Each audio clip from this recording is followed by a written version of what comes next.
اهلا بكم في الملكي مع مينا. الف مبروك فوز الزمالك على المصري ومكاسب كبيره جدا النهارده في لقاء النادي المصري للزمالك. اول حاجه طبعا الحمد لله على 3 بونت، خليك تفرق بالصداره عن نادي بيراميدز. المكسب الثاني عملت بلس 3 اهداف فرق، وده معدل عالي. انا كنت متوقع ان مجموعه تحديد البطل دي هيكون يعني دايما الماتش يخلص بفرق هدف، اقصى شيء فرق هدفين، لكن الزمالك النهارده بيقدر يفوز بفارق 3 اهداف 4-1 على المفروض خامس الدوري حاليا النادي المصري، وبيرد على الفوز بتاع بيراميدز على نادي انبي في الكاس ب4-0. الفرقتين فايقين. نروح للمكسب الثالث، انك اطمنت على خط الهجوم بتاعك.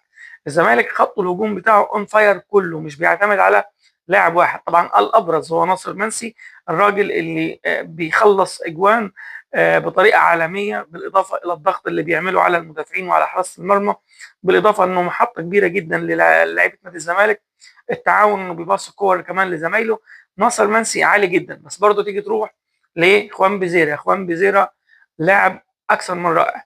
اخوان بيزيرا النهارده طبعا عمل اسيست بتاع كره بتاعت دباغ الهدف الاول، كان هو ليه الفضل في الهدف الثاني مع فتوح، لان اخوان بيزيرا هو اللي راح واقتحم وسط 2 لعيبه، خلاهم هما الاثنين دخلوا معاه تاكلينج، الكره راحت لفتوح فخلص فتوح من الضغط اللي عليه.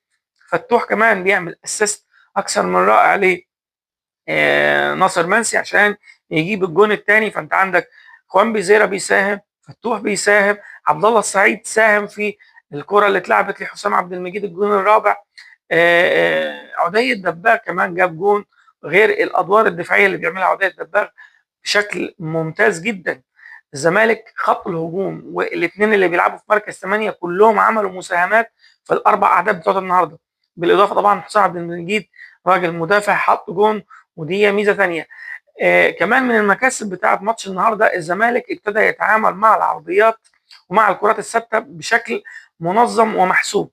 الكوره اللي جات التسلل في الهدف الاول اللي اتلغى لنادي الزمالك، الزمالك قدر انه يصلح النقطه دي بان ابتدى يتعمل تركيبه ما بين عبد الله السعيد واخوان بزيره في الكره بتاعت الجون الاول، ضربوا بيها دفاع النادي المصري. كمان الجون بتاع حسام عبد المجيد كوره ملعوبه بالمقاس على الهيد بتاع حسام عبد المجيد.